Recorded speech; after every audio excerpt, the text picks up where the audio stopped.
Okay. Okay, So, say that meeting is being live streamed now, so. yeah, so we're live. So I just want to, for those who are live streaming, just welcome you to Salon number 2. Before we get started, I'll just say a quick word about the Platform Economies Research Network. PERN is a working group. We were founded at the New School, I guess 4 or 5 years ago now. And we include members associated with many institutions in many places. Today, we'll be speaking with Kean Birch, who's at York University in Canada. People have expressed lots of interest in the work. And because we were sort of a closed working group, we created the Salon series to kind of invite people in. And we're really thrilled that people are streaming from so many different locations. So please just check out the website for information about members, publications, etc. That's platformeconomies.net.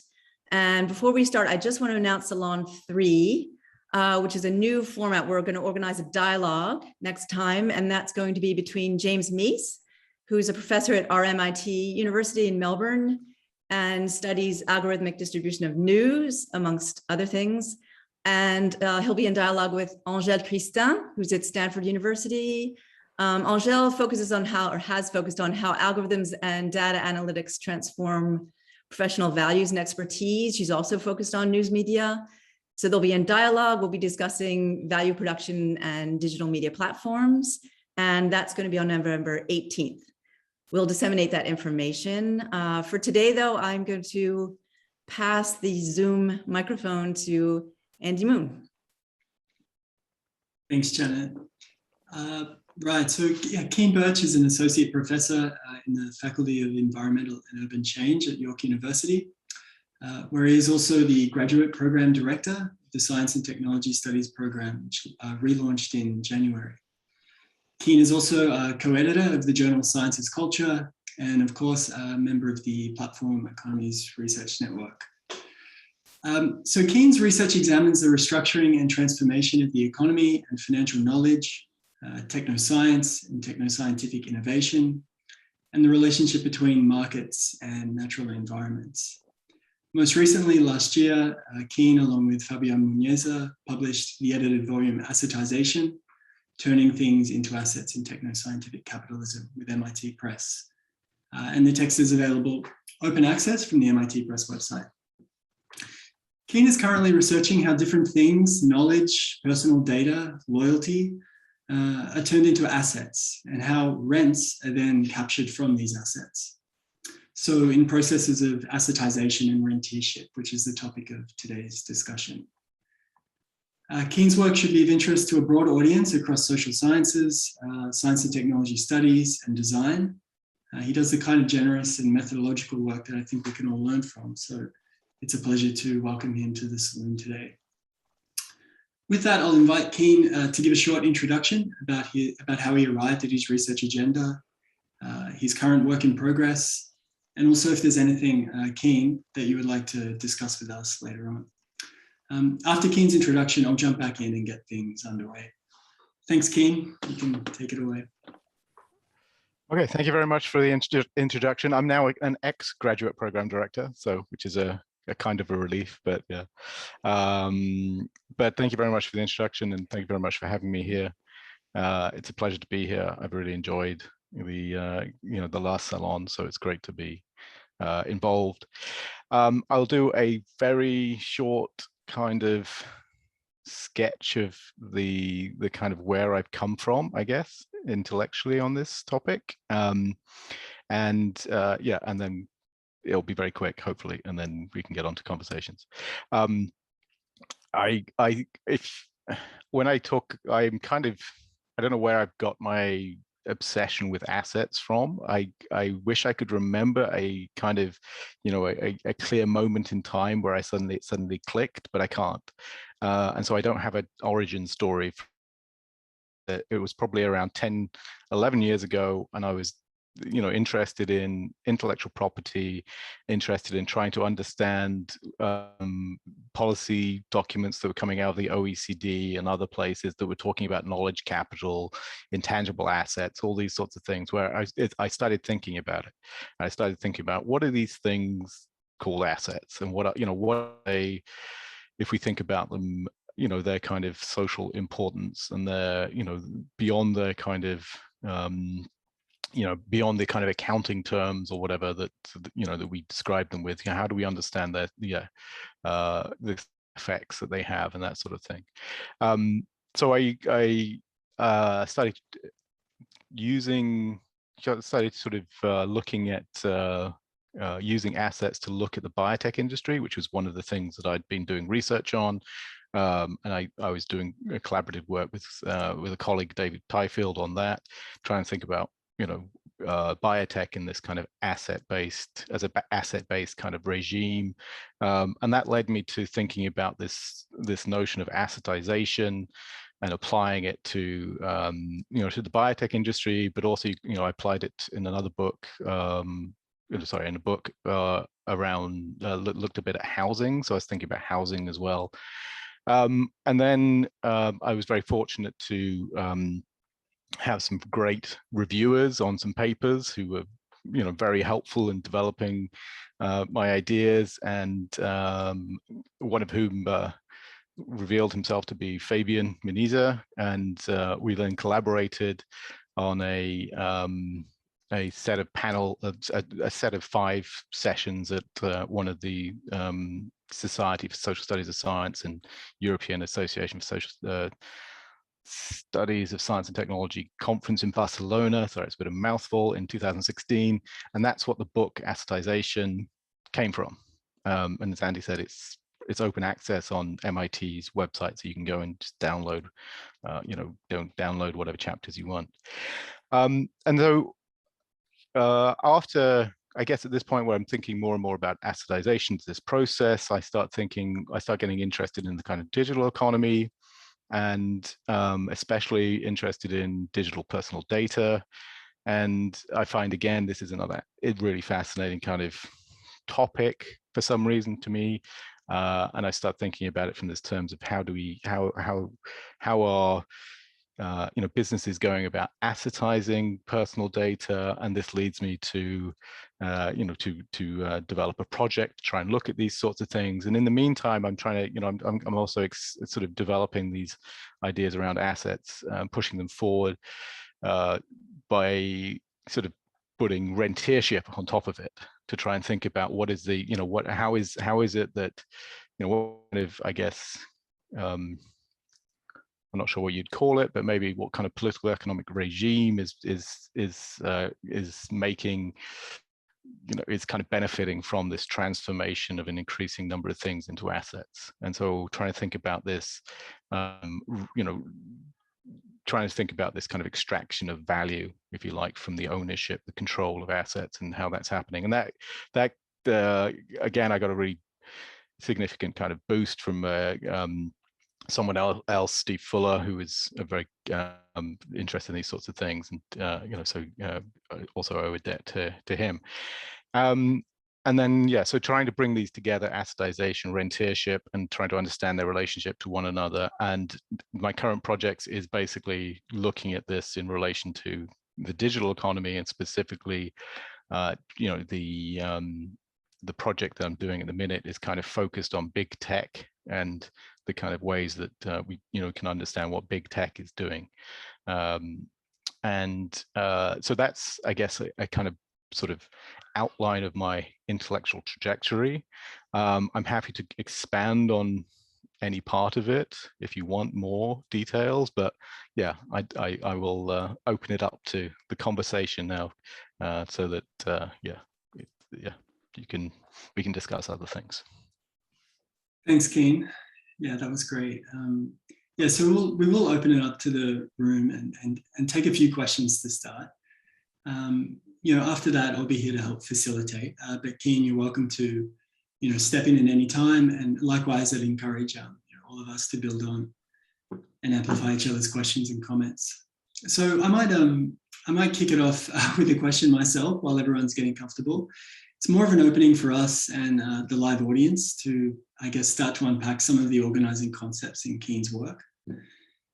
So at the beginning of your Technoscience Rent article in 2020, Kean, you tell a story about how tractor manufacturers have made it increasingly difficult for US-based farmers to do unauthorized repairs on their tractors.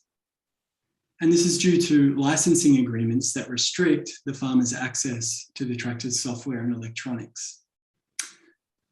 So you note that some have argued that the tractor manufacturers are reconfiguring the very nature of ownership and by extension capitalism as we know it.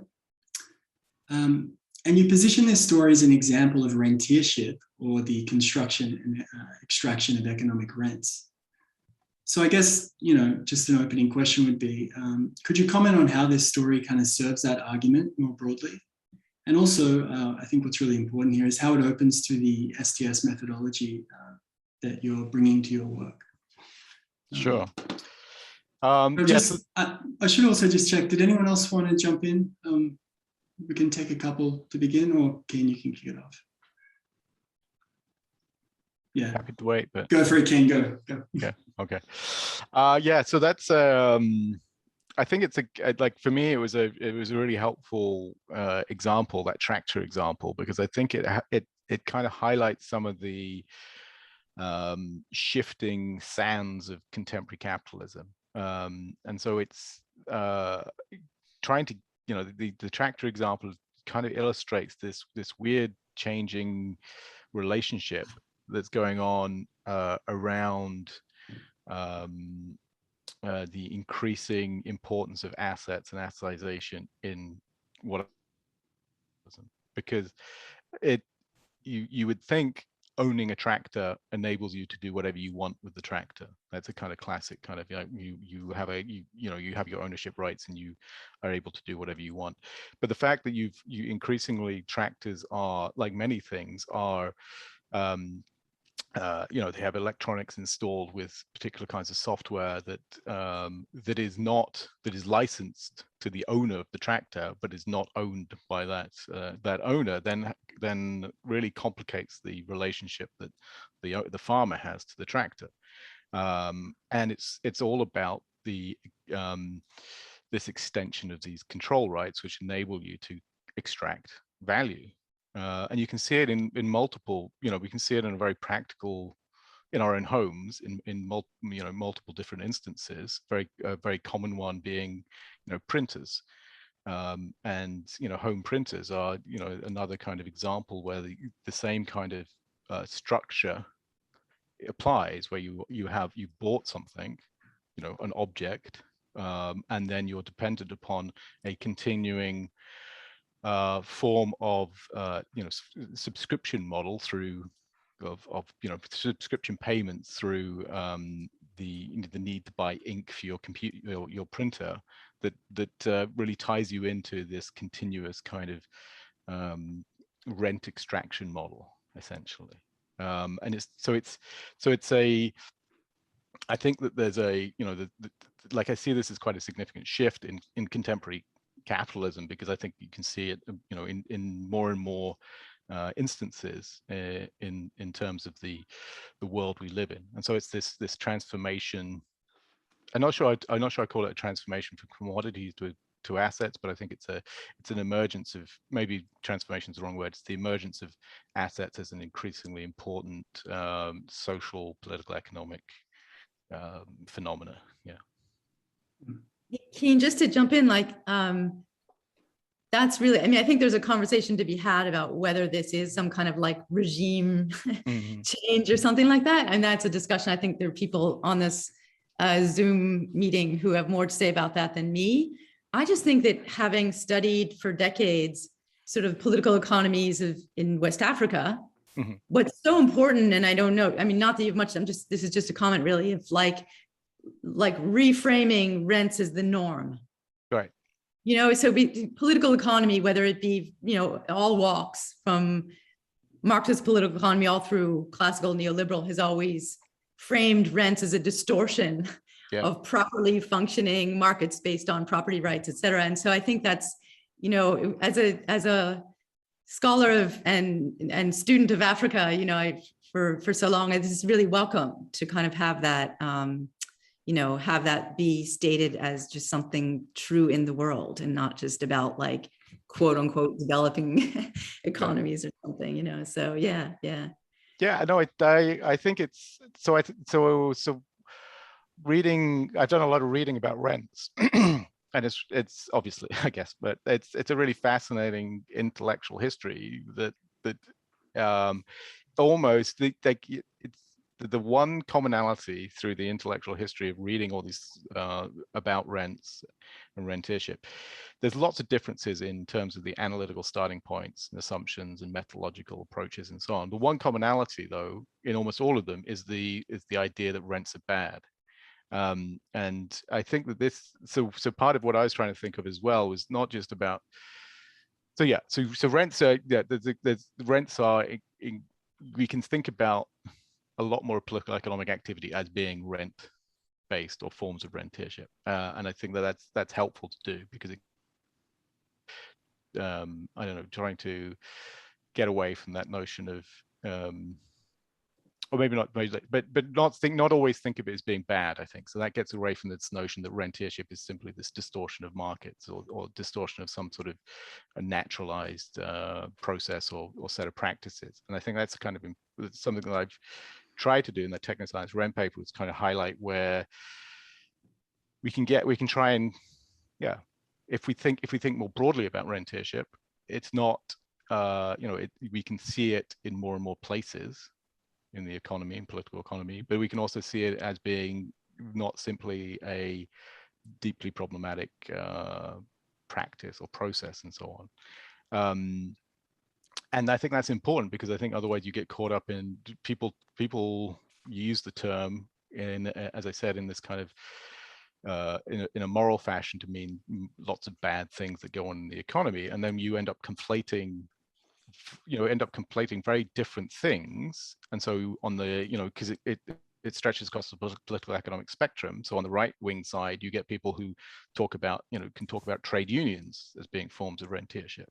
And you could then end up conflating that with maybe on the, a left wing side where you might be, you might face critiques of intellectual property and such like. So you can end up conflating very different things in this overall critique of,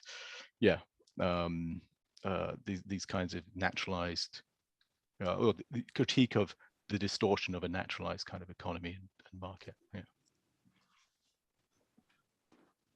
And if I can jump on that similar line of thoughts, one of the amazing things that you're doing is that you're thinking about also labor and rent as in a more complex way compared to some of the classical approaches in political economy, which typically tend to juxtapose, labor productive versus rent, parasitical, and something else. And so one of the questions that we had in mind, I think, in the discussion was, how do you articulate the connection to those two things? Because obviously creating rents is quite labor intensive in many spaces, right, including in developing countries. But even if you look at startups, it's quite hard to get to a point where you can actually generate rents. But on the other hand, there might be a risk of a sort of conflating too much or seeing too much into the rent category, where then all labor could potentially be conceived as a form of, leading up to a point where you're extracting rent. So I'm just, what's your suggestion thinking about labor and rent together? Yeah, I'll just have to admit right off the bat that I'm less of a thinker about labor than other things. So what I say here probably is less insightful than what other people can say. But yeah, I think the idea that that rent is unproductive and passive and doesn't take effort or is doesn't require a lot of effort and so on. I think that's wrong.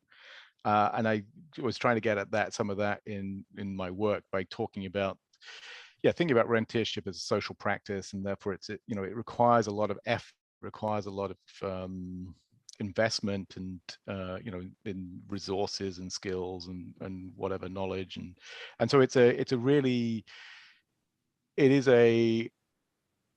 goes back to that kind of moral kind of thing about labor work is productive, rent seeking is unproductive. But I think it's thinking about it in terms of how people go about trying to extract rent requires us to think about how it is a very active process that entails a lot of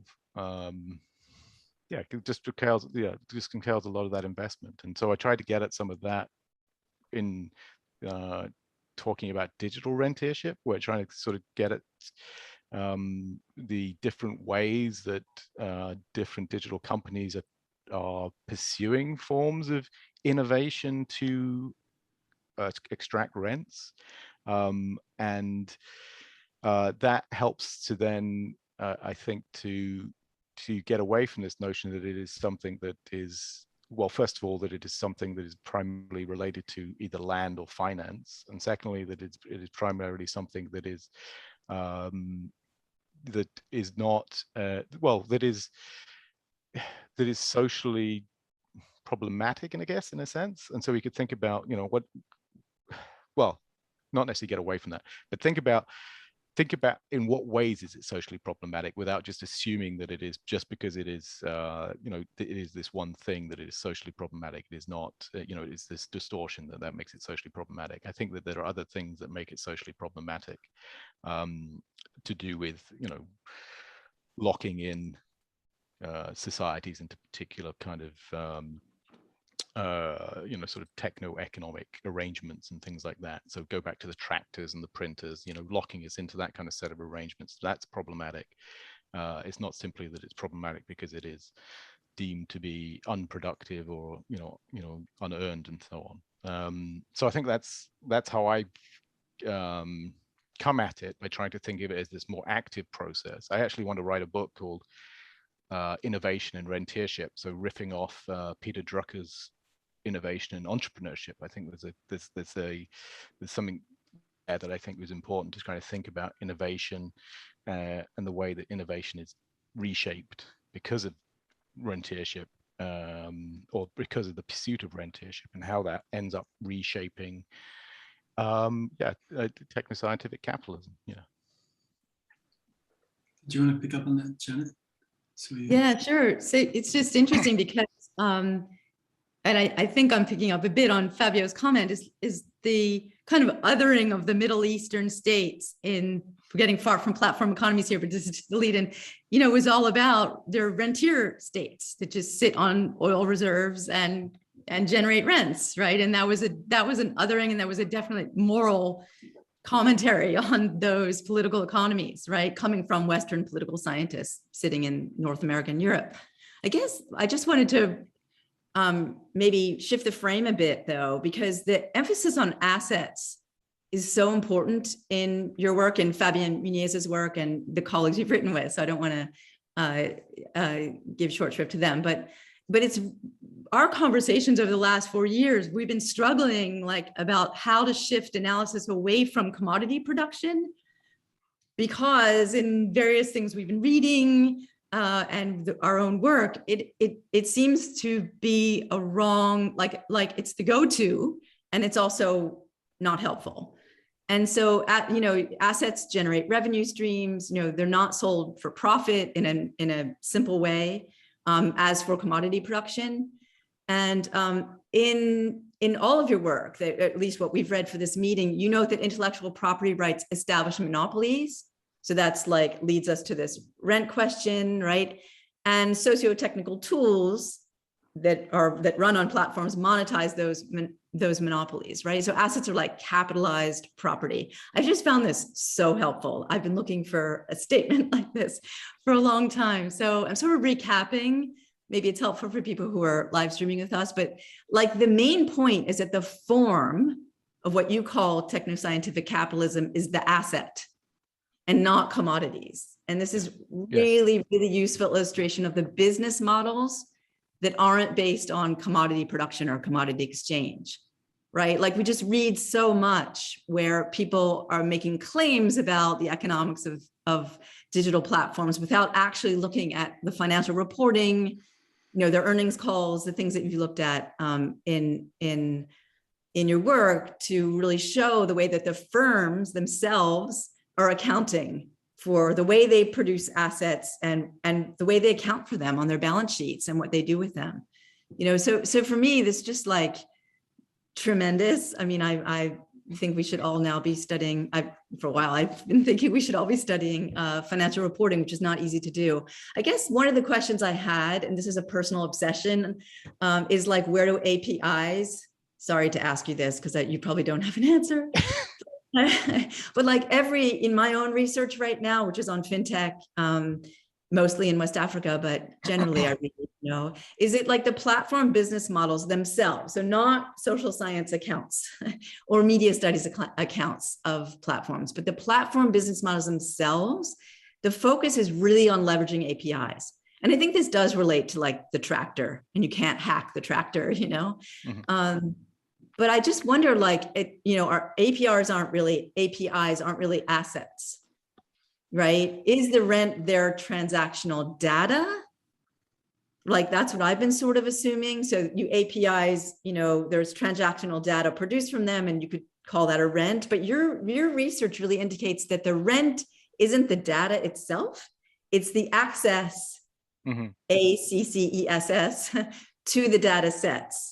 Yes. So I'm wondering if that's correct. And then there's the other question I had. You don't have to answer all of this. APIs sort of have this gatekeeping function on platforms. And because, again, the business models seek to leverage the APIs, there is a regulatory problem. And this is really hotly debated. Like, are they monopolies or are they not monopolies? How do we regulate them? And that's because platforms, generally speaking, don't charge for goods and services, right? Mm-hmm. They're designed to like allow app developers and other firms to sell goods and services. And that's the APIs are sort of that gatekeeping designed, place for that to happen. So I guess I just still have a quandary about how APIs fit. And I know I'm taking you past your own research, so I don't expect you to have a clean answer to that, but I feel like I don't read anything that talks about APIs, and so it's very frustrating. So, yeah. Cheers. Yeah. So there's a lot there. So I'm going to start probably at the end and work backwards, I think, because just maybe. So starting with APIs, I think APIs are part of the ecosystem. So I think it's so one thing I was doing with the colleagues that I'm working on more recently on personal data. Callum Ward is one and Troy Cochrane is another. We were, this is the research I was doing on big tech and personal data, and so we were trying to, in looking at, how big tech assetizes personal data, we came to, our findings were basically that they don't. It's not that they assetize personal data per se, they're assetizing the users, the user engagement, that sort of thing, which is defined by sorry, that's my daughter just coming in, which is defined by the which is corralled by the ecosystem.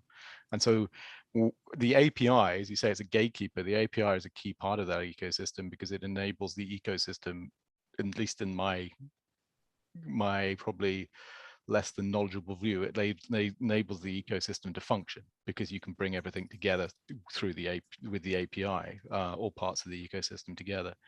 And so the ecosystem, so the API, as you say, has this perhaps gatekeeping, but also perhaps enclaving function. And so it's a way of, because that's one of the things we were Troy Cochrane and I were writing about, was this kind of notion of enclaves and enclave rents and rentiership based on enclaves.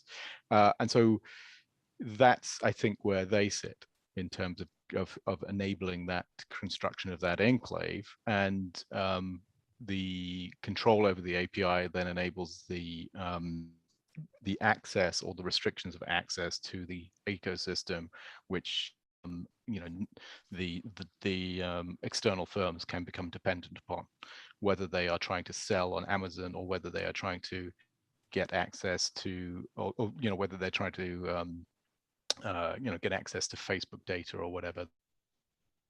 They're dependent upon getting access to this ecosystem in order to operate, in order to run their own businesses, and then the big tech firms act as this kind of, create this enclave in order to make money out of people paying for access. So I think that the user engagement and such like is so important, because it is about those are the things that are part of the ecosystem that you can enclave into that ecosystem, and you can restrict access to, and so that's where that comes in. Hey, Kean, can I just jump in there for a second? Yeah, sure. Do you also want to say, you make a real point, I think it's in the data as asset piece, sorry, the digital rentiership piece from 2021, about your use of ecosystem in place of, say, platform. Yeah. And you've mentioned it a few times already. So do you want to just comment on that move in your work? Yeah, sure. I think it's part of it is methodological, I think, because it's part of it is we go and do the research and we look at what the we go and look at how the big tech firms are understand their actions and their decision making and so on, and that's what they talk about ecosystems. So there are different kinds of ecosystems they might talk about. So I think it's in the paper that there's the various different kinds of ecosystems that get mentioned, but if you think of something like Apple, I think would be a really easy or simple, maybe that's the wrong word, but it's a good example of an ecosystem, because Apple has the device, the iPhone, it has the it has the store that sells you apps, and it controls both of those, and then it has it used to have iTunes or whatever type of music it has now, and it has other devices, the Apple computers, whatever. So you're synced up, all your devices are synced up with each other, they're all connected into this wider set of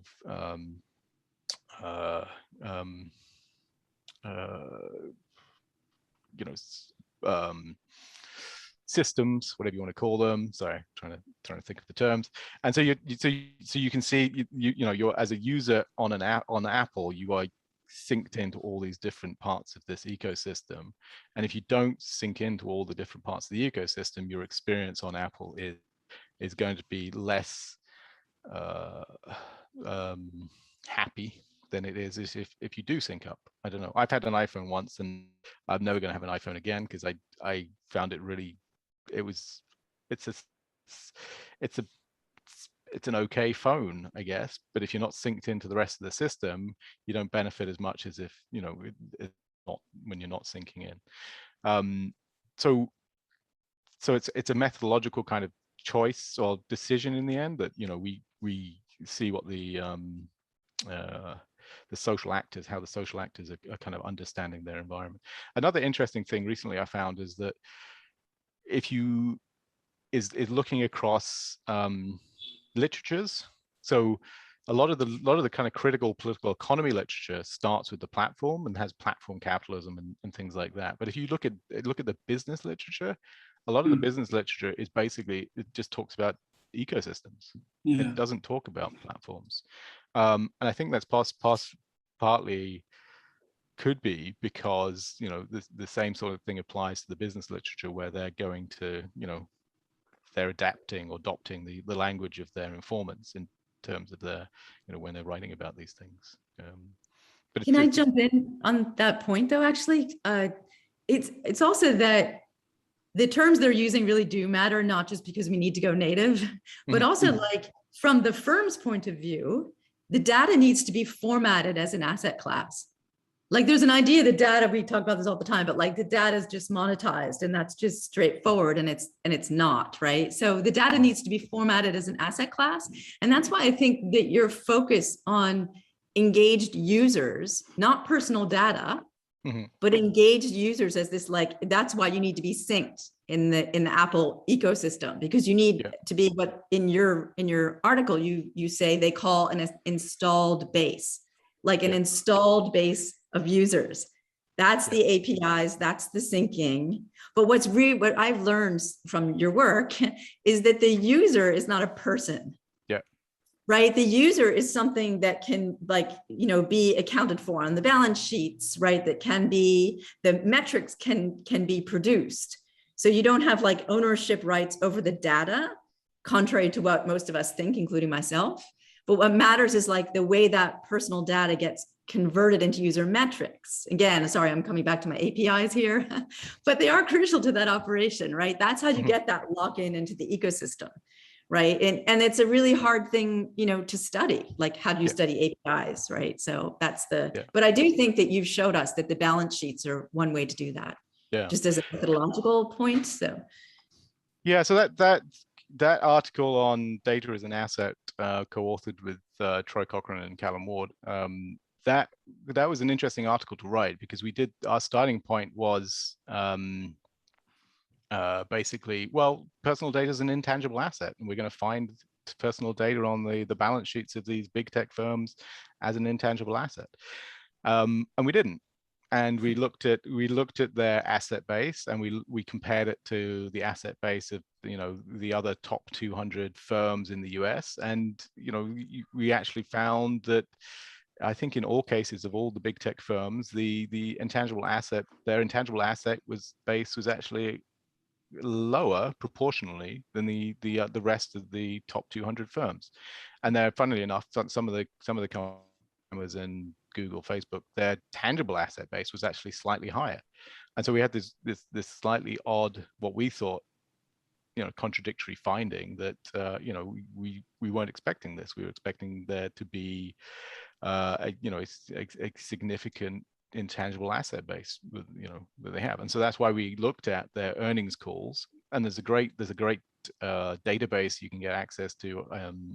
I'm not, if you have a business school at your university, I guess, where you can download all these earnings calls, and you can go through them and look at what they talk about. And we did that. And we had these, we then did some kind of looked at, we could do some quick quantitative, wasn't quick, some quantitative kind of analysis of the language they use and the terms they use, and personal data just didn't appear in these earnings calls. And so it was, as you were saying, Janet, it was like user base, installed user base, ecosystems came up, monetization, user engagement, all these sorts of things come up. And so that's what they're talking about. And so we, in terms of the paper, we were thinking, how do we understand this? And that's why we got to this kind of thinking about what is the user, and how is the user constructed? And we were coincidentally, I think a couple of us were reading James C. Scott's Seeing Like a State at the time. I'm not sure why we were both reading it at the same time, but I think it was yeah. And so we started thinking about it from that perspective of, how might we understand this? And then we started thinking about, well, it's big tech's trying to make the users measurable and legible and understandable. And to do that, they have to pursue certain what we call techcraft is this kind of pursuit of certain kinds of practices and measurement metrics and all these sorts of things, where they have to convert people that use their devices or are part of their ecosystem. They have to convert them into a measurable and legible metric, and that then becomes the thing that we argue is basically the asset. That's what gets assetized there. That, as you say, it's not a real person. It's a person that reflects the metrics that are used to collect the data.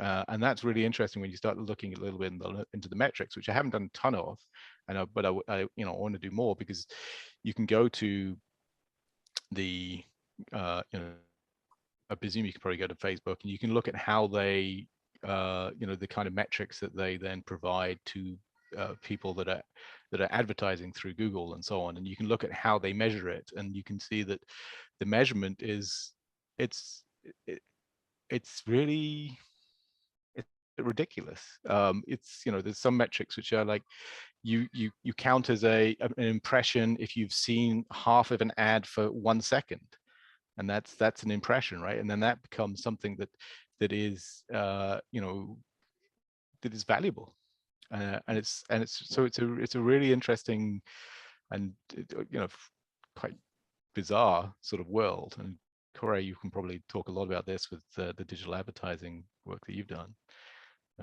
Oh, I just started. I'm just figuring out what I don't understand. It's too complicated, and I'm a terrible student, and I need to make my teacher like me a little bit more first. Okay. Yeah. But yeah. But I can talk about, for instance, another platform. I looked only at cryptocurrency exchange platforms, and people don't know how to regulate them. The end result, the result that I reached at is very much in rapport with your argument that you cannot regulate them as markets. And this is also what I found, and I presented it last year, actually, before you joined us.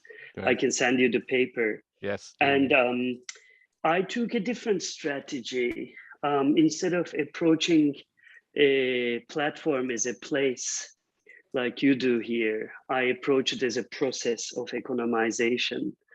And I try to understand how revenue was generated in barter, in exchange.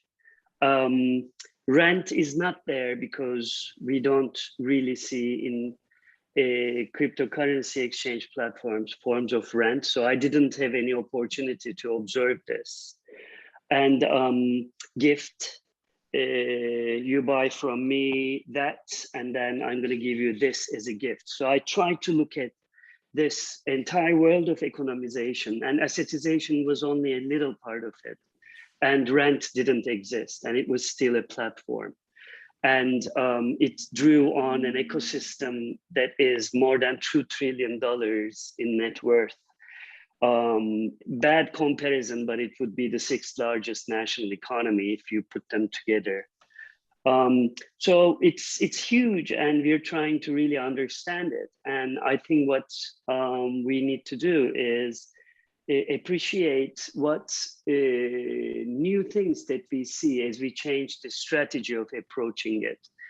Do you approach it as a place, for instance, and then many different things are emerging? I approach it as a process, other things are emerging. So perhaps one of the things that we can do is to check for the things that we see when we change the strategy at a time when macro sociologists, business people, as you very nicely put, and economists argue that, hey, they're just markets, this time only two-sided. They're wrong. But it doesn't really matter. Adam Smith is wrong. Everyone showed that the guy was wrong. Every historian, right and left, showed that he was wrong. We're still teaching him in microeconomics. That's the power of performativity, of the choice, the ideological choice of thinking that Adam Smith is right. So I just want to ask you, then, what is it philosophically you see in the nature of rent as you observe it, observe an ecosystem or a platform as a site? How is it different than, philosophically speaking, previous rents? And what is it making it philosophically the same so that we still call it rent, like renting a house? Right. Cora, what do you mean by philosophically? Philosophy, Janet. Hey, first time you're hearing that term? No, just Can't we use the term philosophy? no, of course, but I just mean it like epistemologically or ethically or Philosophically. Or You're a doctor of philosophy. You're asking me what philosophy is? No, I just wanted a genuine. Okay, no, sorry, it is philosophy. I don't have to explain it. What I mean by philosophy. It's just philosophy. But maybe Kean, if you do not. No, I'm trying to think of so how it's so the nature of rent, and how is it different than say price and or that sort of, is that what you're trying to get at, correct? Yeah, how is Yeah. it different than this? What is it new about compared to previous forms of rent? Oh, okay, And right, what yeah. makes it rent compared to what we know rent is, you know, say renting a house, still Okay, right. making it a rent, or rentier, like rentier capitalism. It's a question about continuity and Yeah. difference. Yeah, I apologize for my Anglo use of the word rentier, because it's the rentier. But I got used to saying rentier and rentiership. So it is I think that there is always a need to be careful when we're talking about rent and conflating the rent that we pay for a house with what we mean by rentiership or the economic rent. As I said earlier, there are so many different forms of well, not so many different. There are different forms of rent that people have talked about in the kind of intellectual history of rent, going back to Adam Smith. So going back to Smith. So what is different about what I've been trying to do here is trying to think about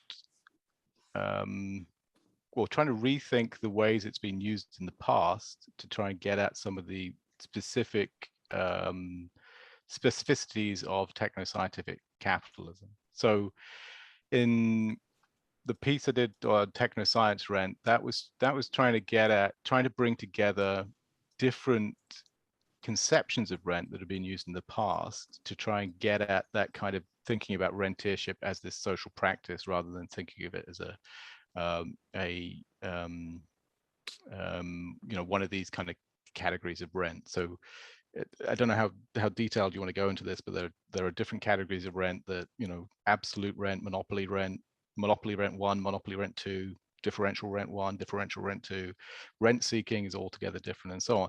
So with rentiership, what I was trying to get at was some way of bringing them together to try and think about how to build upon those earlier conceptions and integrate some of them in an overall notion of this rentiership, where it is more of a social practice rather than a specific kind of category, I guess.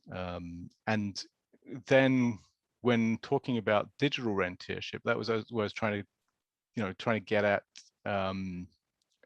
what is distinct and what is new about in this case big tech, but you could probably apply it to platforms, ecosystems, and so on. So coming up with 4 different forms of digital rentiership was an attempt to get at that, what's new and new here. And so we talked about this is a paper with Troy Cochrane and we talked about enclave rents as being one kind of example that is this, what we've been talking about, how ecosystems are about it's not ecosystems about creating these enclaves. It's not necessarily about the ownership of personal data and so on. The second form was about trying to kind of extend the notion of monopoly rent by thinking about what are the implications of an expectation of monopoly, right? So an expectation of monopoly is different than a monopoly, but it still has these social implications and social effects and so on that are performative, right? So if you expect to have a monopoly, if there's an expectation of a monopoly, this leads to you being able to leverage more capital than your competitors, because the investors will lend you money at lower rates than your competitors, and so on. And there's a great example here, I think it's SoftBank, which I think goes back to what Janet, you were saying earlier about the Middle Eastern states and oil rents and so on, and the transformation of from maybe an oil rent state to a kind of broader rent state, where in the investment in something like SoftBank and SoftBank's attempt to wholesale remake the market in an image that that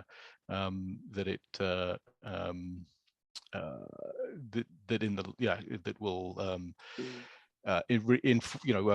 reinforce its position. And then we have, sorry, I'm talking a lot, so I don't know if anyone wants to come in rather than me talk about the other two types of digital rentiership, but yeah. This is very interesting. So you're not actually using rentier as the value of an asset and making money out of it. It's a process of economization that is carried out in it. So this is a very interesting way of putting it. I've never seen it before. And good to know. And I just realized it as you say it. It's not in the paper. I really read the paper as, this is a valuation device of making an asset valuable, making money out of it, instead of an economization process, which is very interesting. So philosophically, rent is a process for you. It's not the value of a thing. Yeah. An economization process, which is process very and a practice. interesting. Thank you. Yeah. Very nice. Thank you for explaining. But just to add there, kind of economization process kind of becomes a theoretical stand-in, I think, also for what Kean's describing, because he's kind of working through this, assetization process, I guess. Processes, right? Processes, right. And my reading of it wasn't that it presupposes a place or something unproblematic in this sense as well. We can move on. But it's also interesting, whether Kean's using an old concept with rentier, because Corey is also using an old concept, right, with barter exchange. But it's interesting to think through, right? Because Corey, in your case, as I understand it, your argument looking at Facebook is that there's a kind of barter exchange. So the user is giving their time and Facebook is kind of exchanging their tools. Well, you've kind of told me this much, but I think Kean has kind of quite the opposite argument, my understanding, and particularly around how that user is kind of constructed to begin with. So it's definitely an interesting contrast that we should, pursue in future meetings. And really I think the gift is something that I was thinking, I was trying to think through with can you have a gift rent? I don't know, where it sounds kind of slightly contradictory, but there's definitely an element of how does gifting come into it because of, or maybe gifting, maybe, I don't know if it's the gift, wrong term, but that free, here's the free service, the free product. And how does that really complicate things when you're trying to think about, rentiership, but also, I guess also assets. And I haven't got a good answer to that. I enjoyed Marion Foucault's paper on the Malthusian bargain around that, but yeah, I haven't really got a good answer around that kind of issue, I don't think. Vicky, did you want to say something? Yeah, I've been, but it's a shift in the conversation. So maybe just make sure everyone's, or maybe we can loop back to this. I guess I want to look back a bit to politics and to the ecosystem. I guess I don't see that as such a neutral term. It does seem to me, maybe it's going native in Janet's sense, but I think it's also sort of a greenwashing on the business side. And I think what is fabulous about work is what everyone has talked about. I think it completely shifts the conversation from issues about data from issues of privacy and securitization. So I think that is really helpful then to shift that around to questions of assetization and economization as a process. Everything that people have been saying. Completely found that your account of it, especially in this, where is it, the 2020 article, extremely lucid and really helpful for me. Thank you. So all of that was wonderful, but I worry about what's happened to extraction. So the sort of ecological makes it a much more benign process. And we began by saying that, Janet began by saying you get rid of the negative account of rentiership. But I think we sort of want to hold on to some of that negativity, and that it is So I want to know where for you it is about the construction of value and then the extraction of value. And so where do you stand on the sort of politics of this kind of extraction, I guess? It ends up feeling like it's incredibly clear analytically. It's much less clear for me politically. Yeah. No, For you where you stand. Sorry. Sorry. Can I add just one thing? It's like when we say the negative view of rentiership, it's not a ethical judgment about it. It's that rents are always understood as distorting markets. So markets have always had rent, like rents have always been. So the point is, that's really the point, is it's not a distortion in an otherwise perfect market system. Right, that's all. I think that's really important for what he's doing. But also I think, but you can also say that there can be a positive political side to rents as well. And I think that I guess that's when I'm less sure where you're going with it. I guess that's my So I haven't done any research on trying to look at, say, positive rents, but the one that I would think of would be something like renewable energy, right? You want to install renewable energy, or if politically you want to install renewable energy and replace fossil fuel energy, then you're going to implement particular kinds of regulation, subsidies and such like that enable that to happen, to that transition to happen. And that will entail forms of what people will call rent seeking and rentiership. But actually you might find that that's a positive transition to go from one energy regime to another energy regime. But it will entail forms of taxing some types of energy higher than other kinds of energy, subsidizing other energy, renewable. So why wouldn't we just call it a tax, though? Because if you look at the discussions about rent, that's you get all, as I said before, you get all sorts of different people on different parts of the political spectrum who will make arguments about, what is a rent and what is rentiership. And that if a rent and rentiership is always negative, then it is a pretty politically powerful way of denigrating a particular political. So would it be fair then to say it's about the construction and extraction of value that might then be used for different ends? So it could be politically neutral in terms of its deployment in a way. Yeah, but you could say that. We still want to hold on to the notion of the extraction of value, it seems to me. Construction and extraction. It's not a simple extraction, for sure. It's not just a data scraping. I completely get all of that, and the work that goes into it. But it just seems to me that politics slips in order to hold open there are many ways of coming at this. It then loses its political edge, I think. Well, I think that this is, so this is something that I am wanting to develop more, because I think that this goes back to not just rentiership, but assetization as well. So thinking of rentiership not just simply as a political economic process, but also thinking of it as a mode of governance or mode of regulation or something like that. And where it's, I think this comes out in Fabian Muniesa's book with his colleagues called Capitalization. I can't remember the subtitle of it, but what you get is a concern with what are the political ramifications of assetization or rentiership, right? So what are the political ramifications of transforming X into an asset?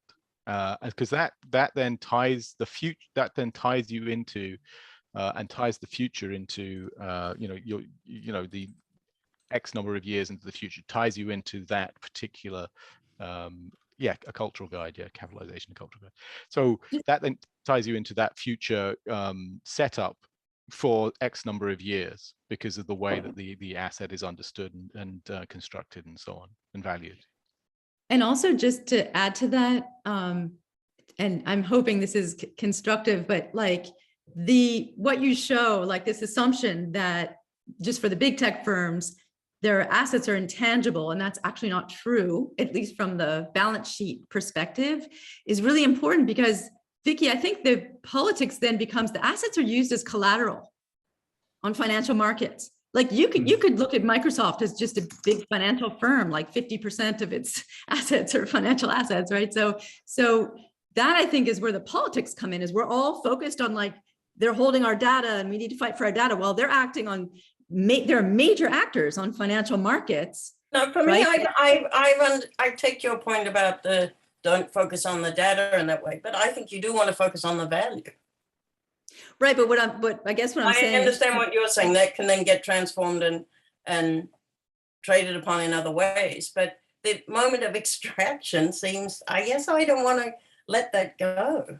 Right, but then working out what that moment of value, I think you've got to combine that moment of extraction or value with the kind of process of valuation that stretches into the future. And that's really where you've got to think about, because the politics extends beyond that moment of extraction to lock you into a series of social arrangements that you need to that politically you have to maintain. Yes, I completely agree with that. Yeah, and I think that's sorry. Emma, go for it. Yeah. Can I come in on another kind of definitional question? And you're much more familiar with the literature and the genealogy of thinking about rents. But my sort of more cursory dipping into that literature is often what's described as being extracted is not value, it's rents. So I'm actually interested in how you're thinking about the category of value, whether if in fact I'm right that that's not the language that's being used in that literature. Why do you think that is, and with what implications? Because I guess I'm sort of like, is value revenue stream? Is it about creating metrics out of individual data profiles that in the aggregate, project some future capacity for profit generation? So I feel like, and this is a conversation that we've had, and maybe Vicky, in some ways, this is, building a little bit off of what you said here, because one question I had, and I guess this gets back to the kind of political question, is it's not always clear to me from whom even rents are being seized. Yeah. And I guess this goes back to also, Jana, what you were saying about like rebundling, and selling this information on capital. So anyways, I'm not sure if there's like a single question in there, but I guess the question of from whom, what is being seized, at what point in the chain, rents and value as equivalent forms, or do you want to disaggregate the category, both categories actually? And so, if you can make any sense of that kind of cluster of questions and concerns. Yeah, I think this is a philosophical question again, because it's like, what is value, right?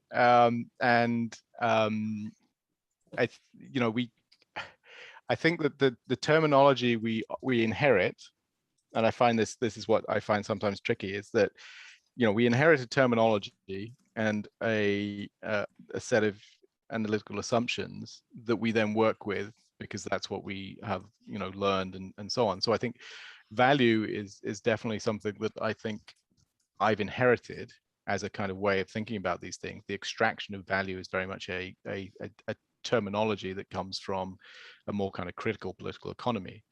And so I toyed with the idea of whether it's extraction of value or extraction of revenues or extraction of something, right? And so it's talking about the extraction of value is definitely can create philosophical definitional problems, and so a less a different way of framing it might be the extraction of revenues. And so it's the extraction of revenue. So rent is the extraction of revenues from X, Y, Z, and there's the different kinds of, it could be different kinds of things from who, and that you still have the same political issue of from whom are those seized. And you can work out, I think it might even be clearer if you're talking about revenue rather than value, from whom those revenues are seized, and you can trace a value chain. You can chase, again, it's all part of our terminology, but it can also be from what are they seized. Right. Totally. I mean, because it seems like one of the things that's quite interesting, we were talking about the ways in which you know, if I was understanding some of the arguments of your papers correctly, intangible assets might show up on the balance sheet, right? But whether or not they're showing up, let's say at the moment of a company going public, is sort of uncertain, and then like how they're evaluated in that context might look quite different, right? So it seems like there's both the question of like from whom rents are being seized, but also the prospect of future profit making seems to articulate differently depending on who the audience is, for lack of a better term. And there's more sophisticated ways of saying that, but do you know what I mean? So there is a kind of fungibility, it seems to me, that is possibly also relevant, but also helps us understand a little bit of the kind of discursive stickiness that I think we all are confronting in our own work on similar topics. Yeah, I think that the intangible assets are really fascinating. I think that's probably what got me into this in the first place, because it really is it's according to at least it's my understanding, according to several critical accounting academics, it's still it's kind of a problem that has not been solved, and that is not being solved, the whole issue of intangible assets. So trying to get at what an intangible asset is when looking at a balance sheet versus what it is when you're selling an intangible asset or a company is being sold, these are things that are just, there are different ways of valuing it, and you can literally value these things in as you say, in different ways, and understanding this is, trying to understand it is tricky, but also fascinating. And it makes, you suddenly realize accounting is actually a really fascinating topic. And why, it's just like, it's a conspiracy to make it sound really boring. So we don't understand these things, right? That's where all the politics is. Yeah, because it's about defining all these sorts of really important things. What is, should we, just the discount rate that you use changes the decisions that people make upon what kind of investments should be, should be made. And this has really important political consequences. So, again, go back to renewable energy. Should you invest all, money in renewable energy? And it's determined by whatever discount rate someone decided to use on when making those kinds of judgments about investment. I'm not sure about fungibility. I'm not sure whether all these valuation methods are comparable. I think sometimes they can lead to different outcomes, and that's where you can look at what the companies are doing to try and understand what they're doing when they report on these things. And I think I mentioned in the last salon, I think I mentioned WeWork, because WeWork tried to, I don't know, according to some people, try to pull a fast one by coming up with its own, own way of accounting for the value, its value, by talking about community EBITDA, so earnings before interest, tax, depreciation, and amortization, maybe. Amortization. Right. So, and it came up with this term that it used to, it put in its, I think it put it in its IPO documents, or maybe it was just before its IPO documents, and it got pilloried for it, because people were like, well, you're just making up something to make yourself sound good. But at the same time, you can look at somewhere like Apple, when Apple's just stopped reporting on its intangible assets altogether in 2018, I think, which is just, so you've got all these companies that have a certain leeway when it comes to the reporting on things, and then when it comes to even more leeway when it comes to annual reporting around impairment of assets, and what that means in terms of understanding their their asset base again, and so it's fascinating stuff. So just one last comment is that's why extraction of value is, I don't want to say that's not important, and that's not, shouldn't be looked into, but I think the generation of value in terms of the way the balance sheet is reported is constructed and designed matters a lot for how much capital you can raise, on what terms, and investors. I mean, this is what really matters, right? Mm-hmm. So I think, and that generates value, right? And that's why that intangible assets, like there's you show this, so I don't want to get into it here, but like the gap between supposed tangible assets, right? Like cash and the servers and, whatever else. And what was it like? And the personal data, the gap between the tangible, and the market capitalization, right? The stock valuation. So the gap between that was supposed to be, those must be the intangible assets, right? There was like an inference or whatever it would be and to account for intangible assets, which you've shown to be wrong because that personal data doesn't appear on the balance sheets, right? So that's a really important finding. But yeah, it's not that it just doesn't appear on the balance sheet. It doesn't appear it doesn't seem to be there when it comes to market sentiment.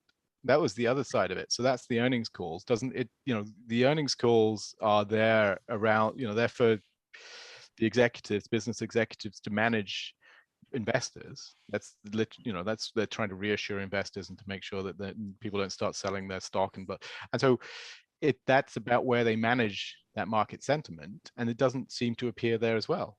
And you get different concerns, and then you look in the financial statements, and again, it's not that the way that they frame it is not around.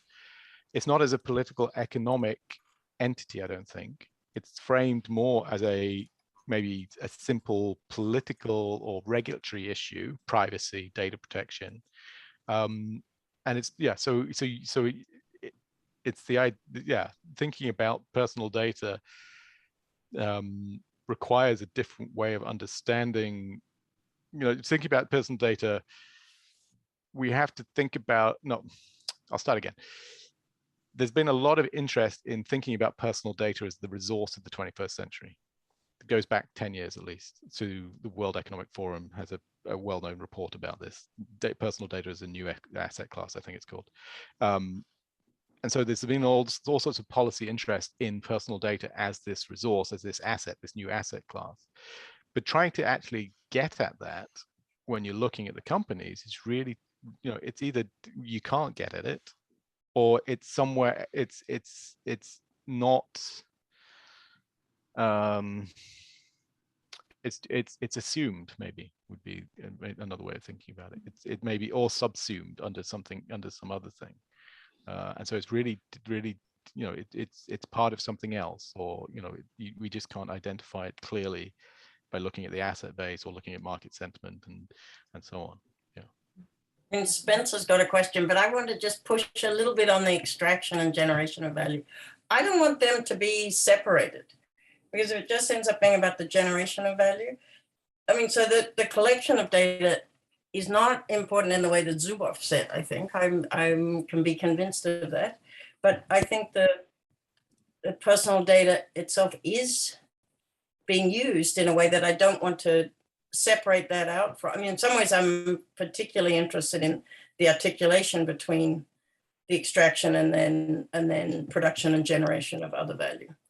Otherwise, it just gets unhinged as if it is, in some sense, a general good without. Can I just jump in there though? I mean, Vicky, I think this is just such a great conversation, like for you and Kean, because also, I mean, you're both interested in the same questions, right? And it's like the problem is methodological. I guess that's partly Kean's argument in terms of the audience that he's speaking, that a part of his argument is speaking back to in political economy. So, yeah, I'm like, the construction and the extraction of rents or value. But I guess the question would be, well, how do we actually document that in practice, right? How can we create an archive of that? How can we document that in practice and then do something with it for different ends, whether it's denouncing something or writing an ethnographic vignette, I don't know, but how do we kind of do that in practice? I think that is what Kean is doing. I mean, I think Exactly. Yeah. Exactly. Yeah. I think an amazing job doing that. I Thanks. think it's Yeah. That's I just exactly right. don't go with the ecosystem. Yeah. Well, okay. Yeah. So I'm just going to follow up on that, but so like, and this is kind of going back to that fascinating, you know, what seems boring is actually really fascinating, because one thing that about assets that has really fascinated me, one of the many things that's fascinated me over the last wee while has been the way that sort of the standardization sort of process works. So there's something called the UN has this statistical office that runs this something called the System of National Accounts, and they produce every so many years they produce a kind of they rethink the way that you know, we should manage national accounts, and it was set up after World War II as a way of trying to, you know, sort of coordinate economies and such like, and so and then it feeds out into national jurisdictional statistical offices, and they in 2008 they had this a new revision to the System of National Accounts, in which they revised how to treat research and development. And so they revised it from being an expense to being an investment, basically. Yeah. And then this fed out into the world, and it took time to do it. Fascinating. Yeah. But they talk in this System of National Accounts, they talk about the things like one thing I find really interesting is they talk about the asset boundary. So how do we understand what is the boundary of an asset, and how do we determine what then is an asset in a kind of, in this accounting sense and this kind of statistical sense? And it's kind of working out, you know, it has to have a certain lifespan, it has to be longer than a year, it has to be you know, I guess it has to be distinguishable or separable from from an organizational entity and such like. And then you get all sorts of other debates going on about there's an ongoing debate about human capital. How do we understand human capital? Can you understand it as an asset? And the basic agreement, it seems to be that they come to the conclusion that you can't treat it quite like an asset, but maybe you can. And so they have this separate kind of set of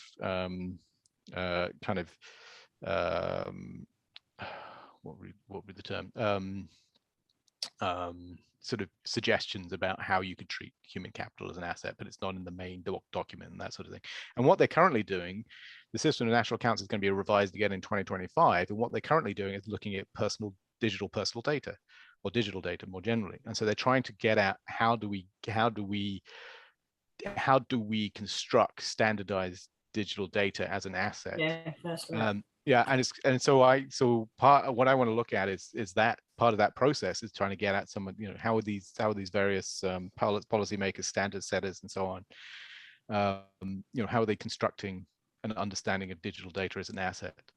Because it's going on, people are doing it, and they're trying to understand digital data as an asset, but there's a lot of different notions of how to go about doing it, and the ways to understand, and the ways to frame it, I guess.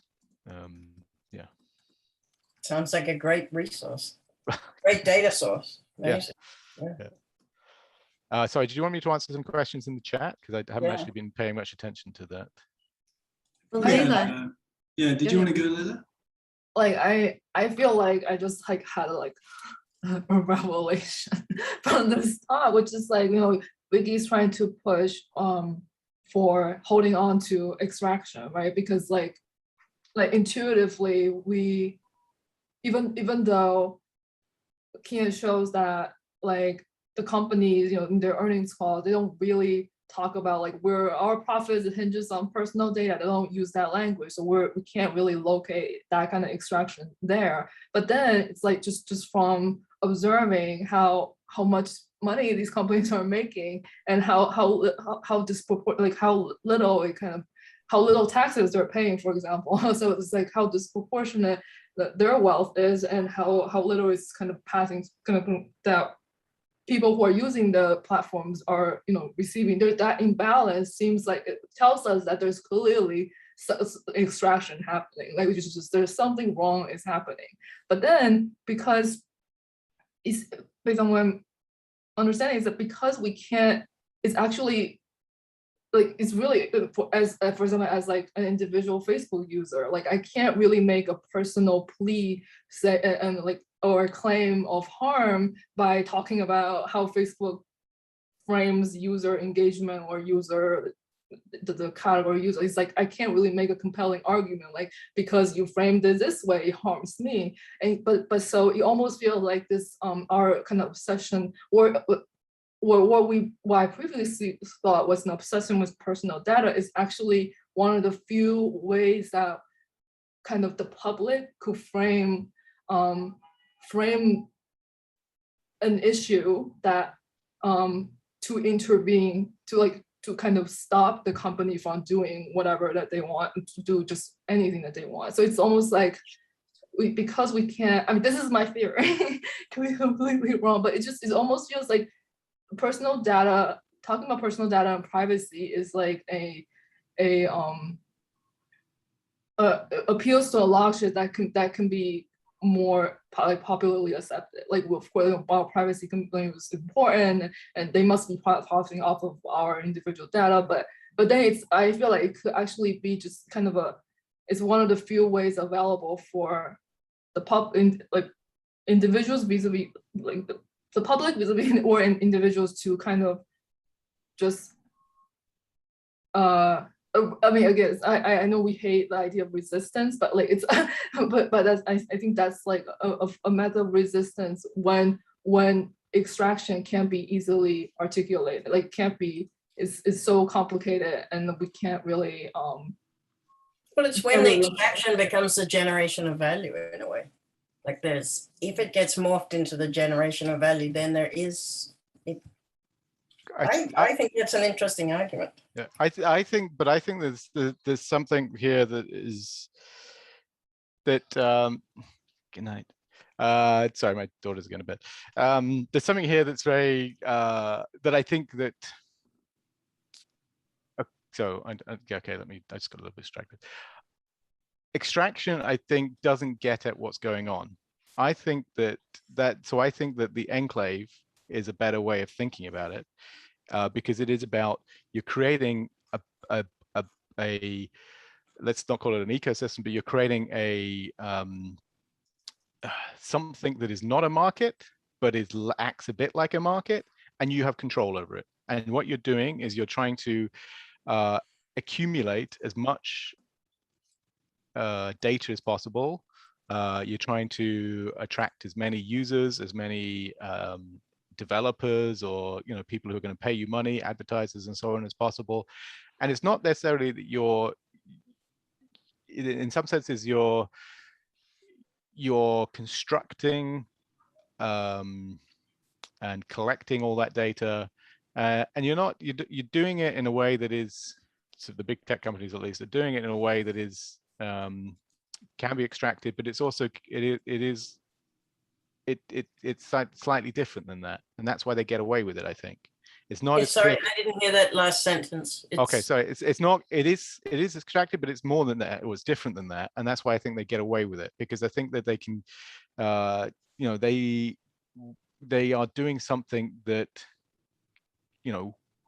they are collecting all this data through mechanisms that actually, we might think are going to protect us, like privacy, data protection, and such like, but they still enable the collection of data. They still enable the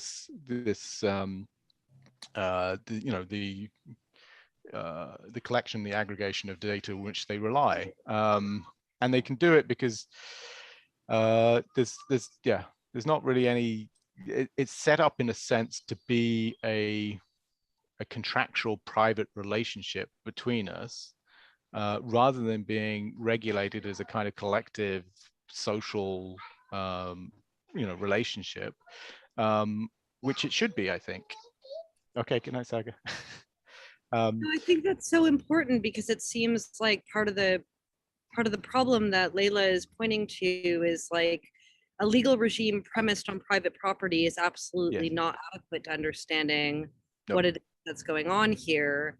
And so to bring kind of Leila and Vicky together, then the political question in some ways is like, what is the new lexicon and legal regime that we would need to bring to bear in order to like, you know, and this actually might also clarify like where the question of where and from whom or from what rent is being seized. Do you know what I mean? So there's a kind of, I do really think that rather than I less interested in the question of continuity and rupture, but I definitely do have the sense that our kind of epistemological universes shaped as they are by private, like assumptions surrounding private property and autonomous persons are absolutely not adequate to addressing, you know, what it is that we find ourselves in. Yeah, we should either, sorry. That's really well put.